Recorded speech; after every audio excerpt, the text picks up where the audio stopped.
I'm not sure I've actually said this before. I came up there and I cried. Wow. A symbol of friendship to some, panda diplomacy to others. That world has eaten up and spit out a lot of young and attractive guys. There's always more to the story with our podcasts. Listen on BBC Sounds.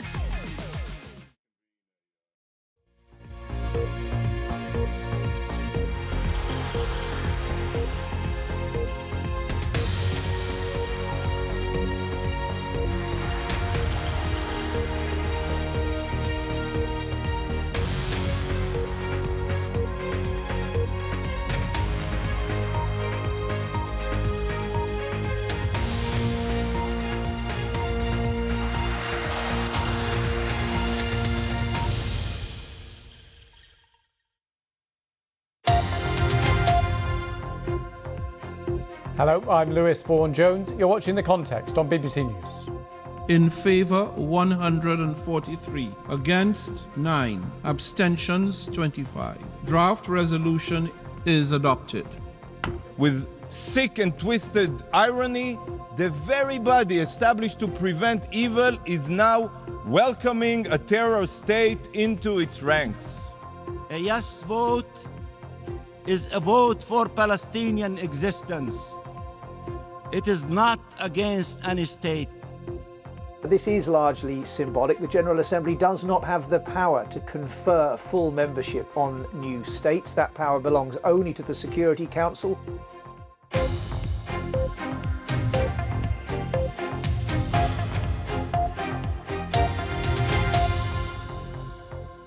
Hello, welcome to the programme. Israeli fury as the UN General Assembly votes for full Palestinian membership, effectively recognising a state of Palestine. It's a symbolic vote only, but it could have major ramifications for UN relations with Israel. Also tonight, we will look at the situation in Ukraine as Russian soldiers look to make inroads in the east of the country. And good news for the UK, the economy grew by 0.6% in the first 3 months of the year, beating expectations and taking the country out of recession. And we'll bring you the latest from New York as Donald Trump's criminal trial wraps up a busy fourth week.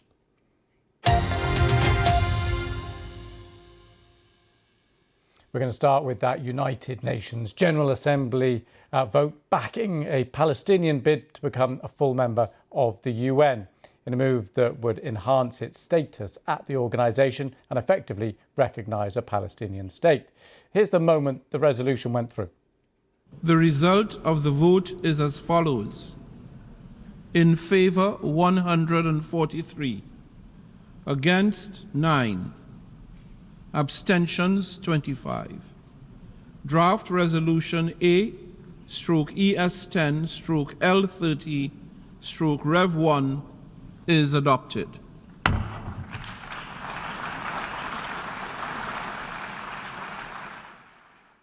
Well, the vote is largely symbolic. Membership can only be decided upon by the UN Security Council, and with the US veto at the Security Council, it's extremely unlikely that resolution would pass. But even so, Israel has reacted with fury. Its foreign minister said the vote was an absurd decision that is a prize for Hamas. And take a look at this. Gilad Erdan, Israel's permanent representative at the UN, shredding the UN Charter during his speech just ahead of the vote. This is what he said. Today, with sick and twisted irony, the very body established to prevent evil is now welcoming a terror state into its ranks. What would Churchill say if he were alive today? What would Roosevelt think? They are turning in their graves. Well, this comes as Prime Minister Benjamin Netanyahu's war cabinet have reportedly approved an expansion of military action in Rafah. US President Biden warned he'll stop sending some American weapons there if there's a full-scale Israeli attack on Rafah. More than 1 million Palestinians are sheltering there, most of them children and women. Well, let's speak now to former US Ambassador to Iraq and Turkey and Special Envoy to the Global Coalition to Defeat ISIS, James Jeffrey. Thank you very much for coming on the programme. Thanks for having me. First of all, can I just get your assessment of those events there at the UN? Well, it's not unexpected. And of course, in 1947, it was the UN General Assembly, not the Security Council, in Resolution 181, that called for both a Jewish state, what is now Israel, and an Arab, a Palestinian state, which is what we're talking about now. So it's nothing new. And it reflects, A, the fact that most countries, including the United States, which voted against this, do believe that there should be a two-state solution. And secondly, criticism of Israel's behavior in the West Bank over the past, let's say, 15 or 10 years. So it's symbolic, but it does hurt Israel because it's fighting an element of the Palestinian political entity, Hamas, right now. Yeah, I mean, you said it's not new, but what do you make of the specific timing here? Well, again, the timing is a way to send symbolic criticism. Most reasonable countries are two-minded about this. They don't like the civilian casualties in the fighting in Gaza. On the other hand, they understand that Hamas is part of that volatile collection of extremist Islamic thinking, be it Iranian or be it Sunni extremist groups in the Middle East, that has torn the region apart in the last 20 years and threatened the streets of their own capitals in Europe and in the United States and in North America. So they're ambivalent about this, and this gives them a way to send a signal without doing anything really important. Okay, let's move on to the US-Israel relationship. What do you make of Netanyahu's response to Biden's actions and that withholding of certain military supplies if it's going to be used in Rafah? Right. Unlike much of what Netanyahu has done and his coalition, his words reflect where most of the Israeli people are and where Israelis, and frankly, most of us who have a strategic background think Israel should be, which is they have to finish the dismantling of Hamas, and that requires more operations in Rafah. But the second thing is, no leader of any self-respecting country is going to let any other leader, in this case, the American leader, dictate existential security questions. I think that what President Biden did is to perhaps make it more likely that Netanyahu will launch a major offensive into Gaza. I hope not. I think it could be more limited, but I think that may be the result of this, just to show that you can't order another state around. So the presumption behind all that is that the remaining Hamas command units in Rafah still represent an existential threat to Israel. Is that right? That is right. There's about 15,000 of them. They're much diminished, but they're still organized. And the point is, there's nobody to replace them. We don't want, and most Israelis don't want, the Israeli Defense Forces to remain long-term in Gaza. But who is going to come in if Hamas, with 15,000 soldiers left, controlling the Rafah crossing, controlling the smuggling routes out of Egypt, is going to be contesting that terrain? We're not going to see anybody come back and rebuild Gaza. So tell me, and Joe Biden should tell all of us, how is this going to help long-term the people of Gaza? Okay, on to the operations in Rafah. What do you make of the way it's been carried out so far and the chances of carrying out that mission, as you've just been outlining there, without significant civilian casualties? So far, the Israelis have listened to Joe Biden. They've carried out a limited operation, and it's actually been praised by spokesperson Kirby here in Washington, D.C., because it's been limited. They have given warnings to limited numbers of the civilian population to move out. About 110,000 did. And they have seized something strategic, which is the Rafah crossing, and they're in a position to cut off most of the smuggling tunnels in what we call the Philadelphia corridor along the Egyptian border. If the Israelis do this step by step, and that's the point you did make, with the diminished military capabilities of Hamas, the Israelis can do this more slowly It won't be the rating that Washington seems to most prefer, but it will be something, it could be something much less than what we have seen in the preceding months. So in that sense, I think under the surface, Washington and Jerusalem are trying to come up with a common position. Former US Ambassador James Jeffrey, thank you very much for giving us your analysis. Thank you. Thank you. And meanwhile, there are ongoing tensions in Malmo at the Eurovision Song Contest around Israel's entry. The entrant for the Netherlands has reportedly been stopped from rehearsing by organisers. The European Broadcasting Union said it was, quote, investigating an incident reported to us involving the Dutch artist. He will not be rehearsing until further notice. Well, on Thursday, he told the Israeli entrant, Idan Golan, that she should answer a question about whether her appearance was compromising the safety of other participants. My colleague Mariam Mashiri is there and sent this update. Tonight, the jury final takes place. That means that all the 26 acts will sing for the jury. The jury will then vote based on the performance tonight. So today, all the acts, obviously, were going through their rehearsals in the order that they would do them on the actual night tonight. And for some reason, they skipped past the Dutch act, Joost Klein.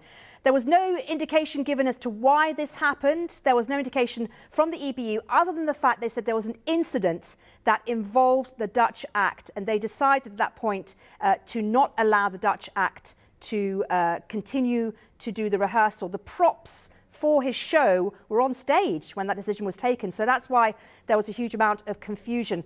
You mentioned earlier there was a little bit of an incident during a press conference between the Israeli delegation and Joost Klein. Let's have a quick listen to this. And I want you to listen to Joost at some point after the question is asked to Eden Golan, the Israeli act. You can hear Joost in the background asking why not. Have a listen.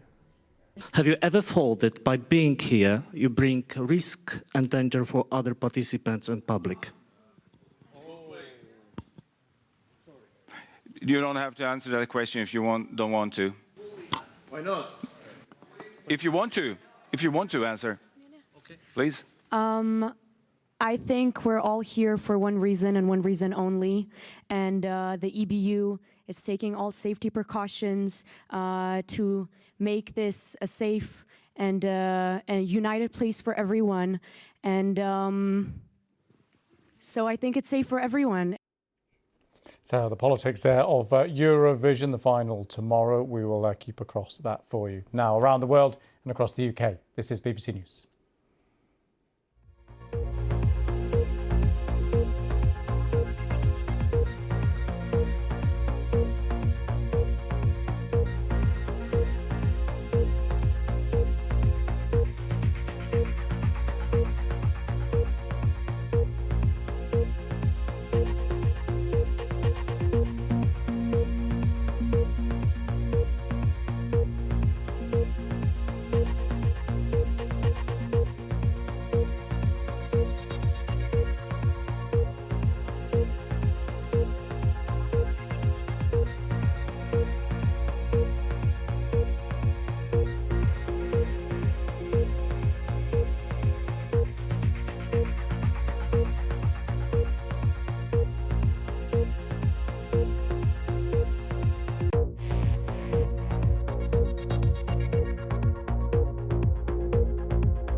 This is BBC News. We're going to head to the US now. Week 4 of Donald Trump's trial has wrapped up in New York. Compared to the past 2 days of testimony with Stormy Daniels, today was far slower. The lawyers on both sides really got into the nitty-gritty details of phone records, which provided slightly drier listening. Now, the main witness of the day being Donald Trump's former White House assistant. Let's get details of what did happen. Our correspondent Neda Tawfiq is in New York. Hi, Neda. We'll get into the review of the week as a whole in a moment. First of all, just talk us through what we need to know about today. Yeah, well, as you mentioned there, it was a far slower day in court. In fact, the court finished at about midday, so half a day here. And it was a day sandwiched in between one massive witness who was Stormy Daniels the day before, and a very big witness coming up, Trump's former lawyer, Michael Cohen.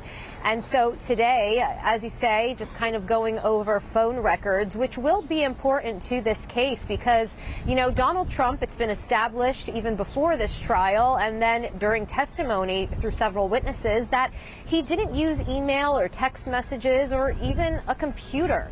And most of his conversations were over the phone. And so a lot of those phone conversations will be dissected when Michael Cohen takes the stand. Because remember, he says that Donald Trump directed him to make that hush money payment, which prosecutors say amounted to an illegal campaign donation. Of course, Donald Trump denies all wrongdoing, but those phone records will kind of add evidence, prosecutors hope, to corroborate a lot of what Michael Cohen will say. The defense certainly will, hit back that phone records don't prove anything. But besides that, we did have Madeleine Westerhout, who was the executive assistant at the Oval Office. And compared to Stormy Daniels and Michael Cohen to come, she was somebody who thought of Donald Trump quite favorably. In fact, she wrote a book about just how much she admired her former boss. OK, Neda, and just before we get on to looking to next week, which you have outlined a little bit, just as a week as a whole, what will stand out most? Yeah, well, look, I mean, I think it's important for people to know that there's not really one smoking gun per se in this case. It is rather a series of blocks building to the kind of central point for prosecutors that all roads led to Donald Trump. And so what we had today was, this week, I should say rather, were a series of witnesses that tried to corroborate a lot of the prosecution's case. We had, Stormy Daniels talking about, trying to prove that she hadn't lied about that sexual encounter with Donald Trump, which he denied, trying to say it was all about the election. In previous witnesses, again, pulling up some of Donald Trump's own statements, own words, where he talked about the importance of loyalty to him above all else. So we've really just seen prosecutors building up bits of evidence that they hope will help the narrative when they have their star witness, Michael Cohen, take the stand. And the defense continued this approach of just trying to sow enough doubt in the jury to help the jury, side with them and find that there's not enough, that there is reasonable doubt and not enough evidence to convict Donald Trump. OK, Neda, thank you very much for that. Here, the UK is out of recession after a stronger than expected growth at the start of the year. The economy shrunk towards the end of last year as people faced higher prices in shops and higher interest rates too. The Prime Minister said the UK economy has, quote, real momentum, but admitted there is more work to do. Let's speak now to Vicky Price, Chief Economic Advisor at the Centre for Economics and Business Research. Thank you very much for coming on the programme. Thank you. So how should we assess the growth figures then for the start of this year? Well, it's quite positive. I mean, after all, as you rightly said, we had recession in the last 2 quarters of 2023, and now we have growth. And that growth is faster than anyone was anticipating. If you look at any views just a bit before, people were talking possibly of 0.2%, 0.4% if we were really, really lucky. And here we are with 0.6, which, of course, starting from a low base isn't huge, but nevertheless, it's quite a positive change that has taken place. And I have to add that it isn't just here. If you look across the waters in the European Union, what you've got there is also an improvement in GDP. And that's all happening, of course, because inflation has been coming down. There is hope for interest rates to also start coming down. So there is a bit of an improvement in confidence overall. OK, and what are economists expecting then for the next quarter and the rest of the year? Growth again. There are some slight worries One of them being that the consumer is still, even though confidence has improved, is still pretty reluctant to go out and spend, particularly if they don't have to. So particularly if the weather isn't good. And now, of course, we have some rather good weather this weekend in the UK, so people may go out and spend a lot. But we saw figures for April. So if you're looking about the next quarter, following the Q1 data that we just got, the April retail sales were pretty disappointing. And there are a lot of concerns about particular sectors, the hospitality sector in particular, pubs and so on, and restaurants, and also quite a lot about entertainment. People are just not going out, spending enough, even on theatres and so on. So there is this concern that people are waiting to see what's going to happen next. There is political uncertainty around. But I think there will be growth. Now, bearing in mind, of course, the forecast for the year overall, even the Bank of England yesterday suggested just 0.5%. We need to, if we take that seriously, we need to see that as being interpreted as perhaps not that fast growth over the next few quarters. This last quarter saw growth over the previous year. So if you just compare the first quarter 2024 with first quarter 2023 of just 0.2%. So we're not out of the woods yet. And a lot of emphasis now put on what's going to happen.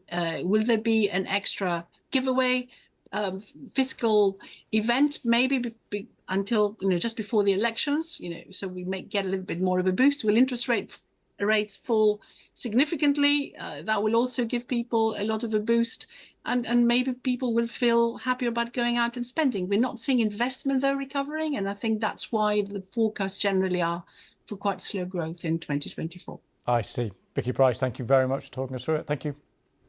Thank you. Okay, we're going to turn to Ukraine now. President Zelensky says a fierce battle is underway in the Kharkiv region, with Russia launching what some have described as a surprise attack. Small groups of troops with armoured vehicles pushed through the front line. Military sources say they advanced a kilometre before being pushed back. Now, reports of sustained Russian shelling. Ukraine's defence minister says reinforcements had been sent to the region. Here's President Zelensky. Russia started a new wave of offensive actions in the Kharkiv region. Ukrainian forces met them there with brigades and artillery fire. It's important to understand that they can increase and bring more forces in this direction. It is a fact. Right, we're going to speak now to Patrick Bury, former NATO analyst and defence expert at the University of Bath. Thank you for coming on the programme. Good evening, Lewis. So how should we assess what is happening here? Yeah, it's difficult to get the total ground truth at the moment, and certainly Zelensky's reaction would suggest they're taking it seriously. What it looks like is essentially a reconnaissance in force, moving some troops, some supported by armour, into the area around Vovchansk, which is a village on the border, and taking some ground, as you said. The question is this the opening of a new front, which some news agencies are saying, or is it going to be more limited? I think we got to go back then and see what the context is. And President Putin has been talking about trying to create a buffer zone in this area to stop Ukraine being able to launch drone and missile attacks from it. So taking, say, maybe 10 kilometers and advancing on that. And if you were going to do that, this would be a good way to start, because it's essentially reconnaissance and force, see what happens, see what the defenses are like. And if there's a crack emerging, then you can try and reinforce that and exploit it. If not, well, you just go back to trying to keep your buffer zone going. And of course, there's a psychological element about taking more Ukrainian territory, about the fear factor of maybe Kharkiv, which is very unlikely to fall at the moment, but it's also got that dimension. And finally, it's about pulling sparse Ukrainian reserves away from other areas where the Russians are attacking, down in Chasiv Yar near Donetsk. So we've been hearing a lot about this temporary gap between US supplies, for example, getting into Ukraine. Ought we be expecting more incursions like this from the Russian side, trying to use that gap? Or is the whole idea of a time pressure because of this gap not actually bearing out? No, I think it's really important. Unfortunately, the aid didn't come when it should have back in October 23. The US large 60 billion, of which like 30 billion is actual military hardware that's going to go in or going to fund that. And that didn't come in. That handed a window of opportunity in terms of kit there, and especially defensive kit. We're talking about short and long range air defense, HIMARS equipment, Patriot missiles, the whole gamut really, but mainly on the stuff they need to hold the lines and secure their airspace. And then you had the Ukrainian decision or difficulty to actually mobilize and get that draft law through to sort of generate the force they needed. And again, they probably needed to do that in around October, and they're only getting round to it now. And finally, the fortification issue. You know, if you were serious about going on the defensive again, getting ahead of the curve, you needed to start building more. And they are starting to do it, but it's the time lapse. And so cumulatively, this has handed Russia a window of opportunity, and they know it. And they know they've got a couple of months before the American stuff starts coming in. They're going to do their best to exploit that. And so the two areas people have been expecting is one around Kharkiv. We're seeing maybe the emergence of that. And two down in Chasiv Yar outside Donetsk, which is high ground, and behind it are a lot of important road junctions. And if they were able to get through there, it would be quite significant. But there's no signs of that just yet. All right. Well, given those two potential areas, which of course we will be keeping a very close eye on, is the overall strategic aim this year from a Ukrainian point of view is basically they'd be happy to get to the end of the year with no change? I think so, yeah. And if you go and speak to Ukrainian soldiers and hear the reports back, they would privately admit, at least, and some of their commanders, that the reality of them being a smaller nation, taking back ground that's lost is seemed to be slipping away, certainly this year. I mean, the net effect of all this is that if the aid and Ukraine had got its ducks in a row a bit better, there was a chance that once they weathered the storm, they could maybe do a large offensive towards the end of this summer. That's gone. And so if they were going to do it, and again, I think it's the mood music is not really going that way. It would be in 2025. So it is about, I think, at the moment, holding what they've got, making it very difficult and costly for the Russians to advance.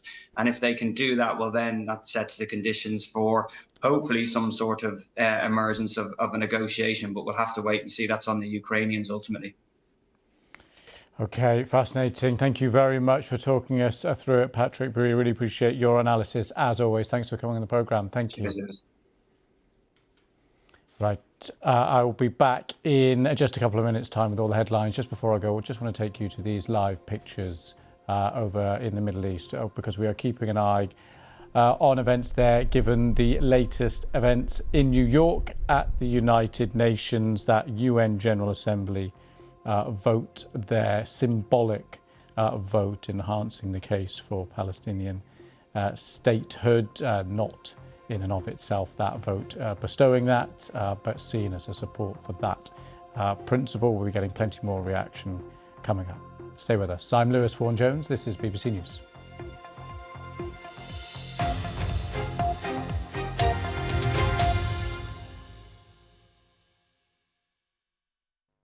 Hello. After another very warm and mostly sunny spring day today, what are the chances of this weather lasting through the weekend? Well, at first, it is going to be more of the same. Mostly dry on Saturday, spells of sunshine. It will be very warm, but by Sunday, signs of a change. Some thundery showers as Atlantic weather fronts start to edge in. But in the short term, this area of high pressure just about holding firm. Underneath that high through tonight, we'll have largely clear skies, and it is possible, particularly across the northern half of the UK, that you might get a glimpse of the northern lights, the aurora borealis. There's been a lot of geomagnetic activity, a solar storm heading our way. So do keep an eye to the sky. It could be an impressive display, particularly the further north you are.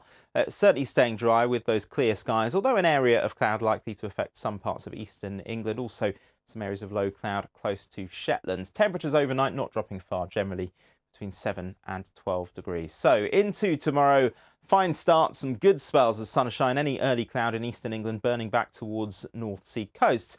Now there is just a small chance of catching a shower, especially up over high ground in Scotland. Could be the odd hefty one, the odd thundery one, but most places will stay dry. In the sunshine, temperatures in Glasgow, for instance, up to 24 degrees. Western counties of Northern Ireland particularly could just see one or two showers, one or two across the far north of England, but for the bulk of England and Wales, spells of sunshine, just a bit of patchy fair weather cloud, maybe a bit murky for some North Sea coasts, but highs of around 25 degrees. Now, as we head through Saturday night and into Sunday, our area of high pressure begins to loosen its grip, and these frontal systems will start to push quite erratically in from the Atlantic. So on Sunday, the further east you are, a decent chance of staying dry with some very warm sunshine, a bit murky for some coasts of eastern Scotland. But out towards the west, we will see some thunderstorms starting to pop up. Quite a hit and miss, but if you catch one, could give you a lot of rain in a short space of time. Still, though, very warm indeed, with temperatures up to around 25 or 26 degrees. Those temperatures certainly will not last. Into next week, a much cooler feel. Temperatures generally between 15 and 18 degrees. Showers or longer spells of rain turning much more unsettled.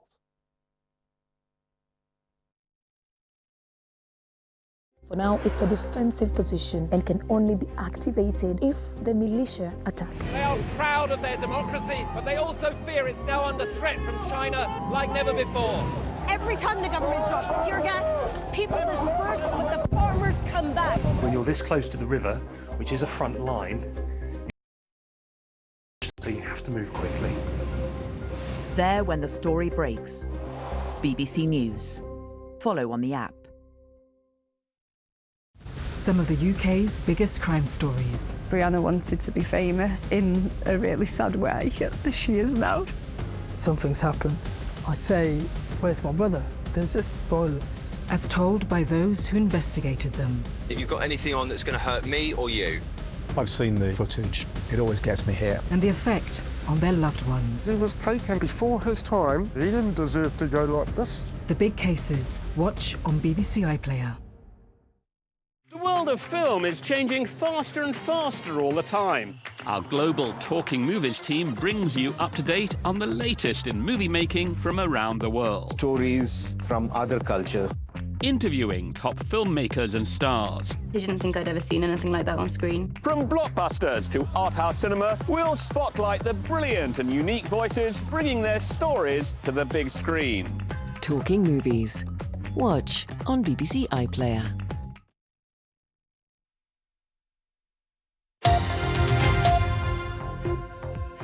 Hello, I'm Lewis Vaughan-Jones. You're watching The Context on BBC News. Here in the UK, the Labour Party sets out their policy on dealing with small boat crossings in the Channel, saying they'd scrap the Rwanda plan straight away if they come into government, but refuse to set a target for getting the numbers down.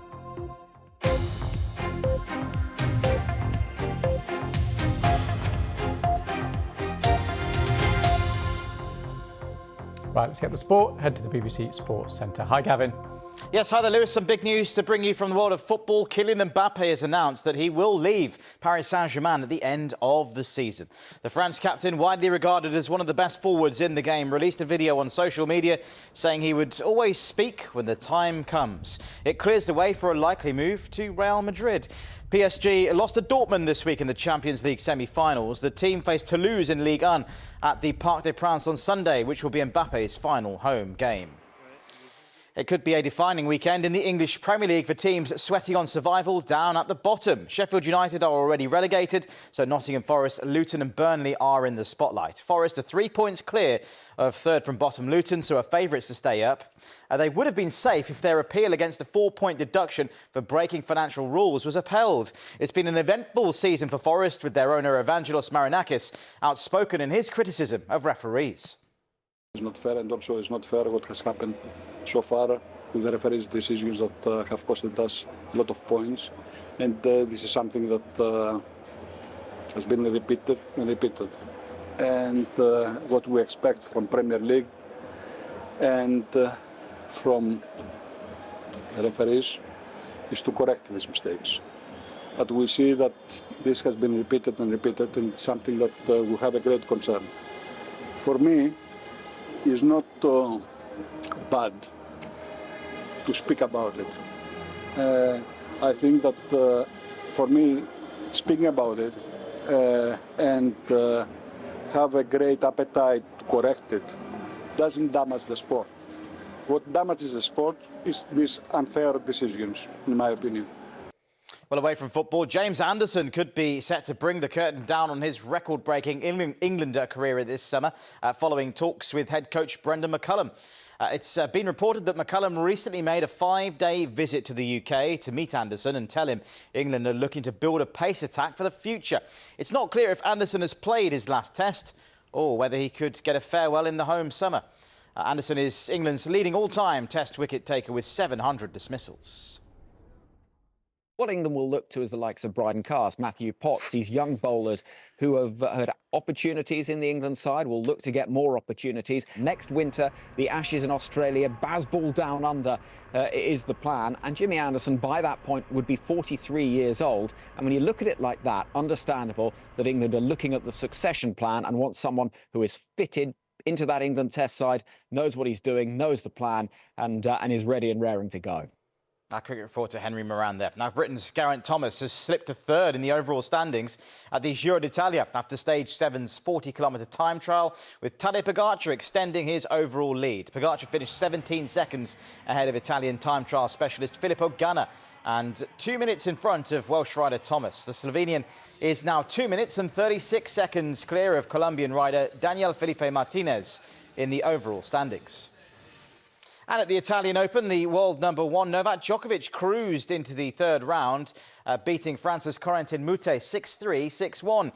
Third seed Alex Zverev is also through. He's passed Australian Alexander Vukic 6-love, 6-4 in just over an hour. Germany's Zverev, who won the Rome Masters back in 2017, will face Italian Luciano Darderi next. And in the women's singles, Ons Jabeur's tough 2024 continues as the 8th seed suffered another early exit. She lost to the unseeded Sofia Kenin, a 7-5, 2-6, 6-4 in the second round. The Tunisian is yet to go past the quarterfinals on tour this year. And there we go, Lewis. That is all the sport from us for now. We'll be back with more later on. We'll see you then. Gavin, thanks for that. Now to the US. A school board in the state of Virginia has voted to restore the names of historical figures from the American Civil War to 2 schools. It appears to be the first time a school board has agreed to restore the names of controversial figures. The move has been quickly criticised by civil rights groups. Our North America correspondent, Will Vernon, is with us now. Hi, Will. Just talk us through what's happened here. Well, Lewis, this is about 2 schools in Virginia whose names previously they were named after 3 Civil War military officers: Robert E. Lee, Stonewall Jackson and Turner Ashby. Now, these men all fought on the side of the Confederacy. That was the breakaway states that during the Civil War intended to fight to maintain slavery in America. But 4 years ago, in 2020, following the murder of George Floyd and the Black Lives Matter movement, there was a kind of national reckoning on race in America. And because of that, many Confederacy names, references, statues, things like that, they were changed. The argument was that this would send a message about racism, right? Condemning racism, that these figures who are associated with the Confederacy shouldn't be honoured by having their names on buildings, for example. Now, many of those names were changed, but many were not, actually. There's believed to be around 2,000 Confederacy references in parks, monuments, roads, things like that, still in America. But these 2 schools in Virginia did have their names changed 4 years ago, and now the school board has voted to change them back again. And yeah, what do we make of the timing here? Well, I mean, it's interesting, isn't it? Because in Virginia, like many other places in America, many conservatives, people with conservative points of view, were very unhappy about these changes, right? They thought that the process was undemocratic. They think that the Confederacy is an important historical period and that these men associated with the Confederacy were not villains, but they were American heroes. And many on the right felt that their heritage was basically being cancelled by a kind of left-wing woke agenda. Now, we see this play out in various different ways. It's not just schools, right? There's all kinds of arguments over, for example, LGBT plus themes in children's books or diversity schemes in workplaces, right? We call it the culture wars. It's a very politically charged topic here in the US. In terms of Virginia, at this school board, that board, like many others in America, is elected. And there was an election last year. Many conservatives joined that school board. They actually campaigned on a slogan of "Get the woke leftist agenda out of schools." So it was pretty clear to most people which way this was going to go. But the move by the school board has been condemned by civil rights groups, by local black residents too. Some of them can even remember when schools were segregated in Virginia. One local group we spoke to said that it deplored the decision to honour Civil War figures that consciously betrayed the United States and were proponents of slavery and segregation. And another said that the Confederate names shouldn't be memorialised anywhere the public is required to support financially, saying the names represented hateful white supremacist ideas. Will, thank you very much for that. Right, let's take a look at one story that's been getting quite a lot of attention online this week. A Chinese zoo has defended its decision to dye dogs for a fake panda exhibition because, quote, people also dye their hair. Well, earlier this month, the zoo unveiled a new panda dogs exhibition. Draw plenty of people to watch it, but visitors were, some of them, surprised to see the two Chow Chow dogs whose fur had been dyed black and white to look like pandas. The zoo owners admit they didn't have any real pandas to show. Now, the zoo's come under fire for dyeing the hair of the dogs, but they say natural dye can be used on dogs if they have long fur. Well, I'm joined now by Peter Lives, the China Policy Advisor at the Humane Society International and visiting fellow of the Animal Law and Policy Programme at Harvard Law School. Thank you for coming on the programme. Good to be here. So panda dogs, as they were called, they're dogs, they're dyed to look like pandas. It's come under quite a lot of criticism. Is that something that you agree with? Well, I'm not surprised. Definitely, I don't agree with that. The act of dyeing chow chows to make them black and white to look like a panda, and they call it the panda dogs. There is no such dog called panda dog on the book. And I believe that the act has violated, corporate, responsibility. It's also animal welfare issue. It could also potentially violate, China's laws. So, the entire drama is, totally unacceptable. And what do you make of their argument that humans dye their hair and so dogs can too? Well, humans, yes, we dye our hair, but that's our choice, right? We can make the decision on our own. But these dogs are forced to dye hair into black and white. They have no choice. But we have to understand this. Zoos are public, places, businesses that have a social responsibility to send the right message to the society.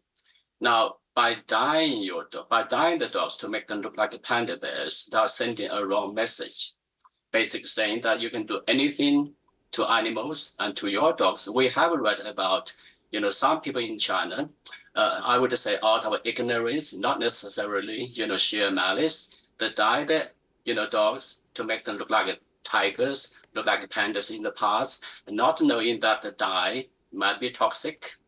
And another thing important to understand that the dogs, even though they cannot take selfies, right, but they are self-conscious. They know the appearance, and by changing the color, could create psychological trauma to the dogs. So those are all animal welfare issues. Okay, what does it tell us anything more widely about zoos in China or regulations around animal welfare? I would say that this also shows a failure in oversight, because this particular zoo might not be a member zoo of China Zoo Association, but I strongly believe any zoo, whether inside the association or outside the association, should be supervised or regulated by the local governments. That's one thing I would say at lower level, but at the high level, China is one of the few countries, I would say probably the only industrialized country that does not have an anti-cruelty law. Now, in this regard, China is 202 years behind the most progressive country in the world in terms of anti-cruelty legislation. And I strongly believe that it's time that China consider adopting such a law. OK. Peter Lai, thank you very much for coming on the programme. Thank you. Around the world and across the UK, this is BBC News.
This is BBC News. Now, here in the UK, migration and border security going to be key issues at the next election. Today, Labour laid out part of its policy.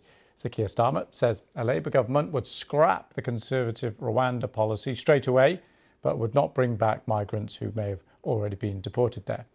The Labour leader refused to commit to stopping the boat, saying he would not put, quote, false numbers on his plans. New figures from the Home Office show more than 9,000 people have crossed the Channel in small boats this year. That's a rise of 35% on the same period last year. Our political editor Chris Mason is in Dover. Dover this morning. The latest arrivals picked up by Border Force in the English Channel. The ambulance a reminder of the perils of a crossing. A few miles away, the man who thinks he has a solution. And just look who's following in Keir Starmer's footsteps. The local MP Natalie Elphick, who walked into this week as a Conservative MP and ends it sitting with Labour. Sir Keir's main idea is this. Border Security Command will bring together hundreds of specialist investigators, the best of the best, from the National Crime Agency, the Border Force, Immigration Enforcement, the Crown Prosecution Service, and yes, MI5. Listening, responding, the Prime Minister. As far as I can tell, all the things that we're talking about today are all things that we're already doing. Crunching through the backlog, having more law enforcement officers do more. That's all happening already. We announced all of that more than a year ago. There is then a battle of ideas and a tussle over sounding tough. These vile people smugglers are no better than terrorists. They're a threat to our national security and a threat to life. That means new powers that will allow us to shut off internet access, close their bank accounts. Labour want to use counter-terrorism laws to smash people smuggling gangs, as they put it. But how much difference would this make? So I think there's an open question here about what precisely these anti-terrorism powers will amount to, whether it will make it considerably easier to police smuggling gangs, and ultimately whether it will have a material impact on getting small boat arrivals down. Next, then, time to scrutinise Labour's ideas. Keir Starmer, you say that you want what you call a border security command. The Prime Minister set up a small boat operational command. What, in practical terms, is the difference? Well, let me tell you, the Prime Minister's operation, which is good, is a processing operation here, coordinating with those in France about the boats that are actually coming across. But I want something much more ambitious than that, which is to set up a command that will take down the gangs that are putting people in the boats in the first place. How can you be certain that the government's Rwanda scheme won't be a deterrent? Maybe, just maybe, it'll work. I think it's a gimmick. I think it's an extremely expensive gimmick, £600 million to remove just a few hundred people, less than 1% of those that arrive by small boats. I do not think it's going to work. I'm not going to come into government, if we're privileged enough to do so, and flog a dead horse at great expense to the taxpayer. A deeply complex issue over which Keir Starmer and Rishi Sunak grapple for credibility and long for solutions, as partial as they may prove to be. Chris Mason, BBC News, in Dover. Let's speak now to the Home Secretary, James Cleverly. Thank you very much for coming on the programme. Thank you. So we heard Keir Starmer there describing the Rwanda plan as a gimmick, too expensive, it won't work, it's going to be scrapped. Is it time to give it up? I'll tell you what's a gimmick. A gimmick is him announcing the creation of a multi-agency organisation to stop small boats crossings when there is already, and has been for over a year now, a multi-agency organisation to stop small boats crossings that works with a European law enforcement agency, that works with the French authorities, that interrupts boat supply, engine supply, illicit finance, and is led by a former British Army general, former commandant of Sandhurst.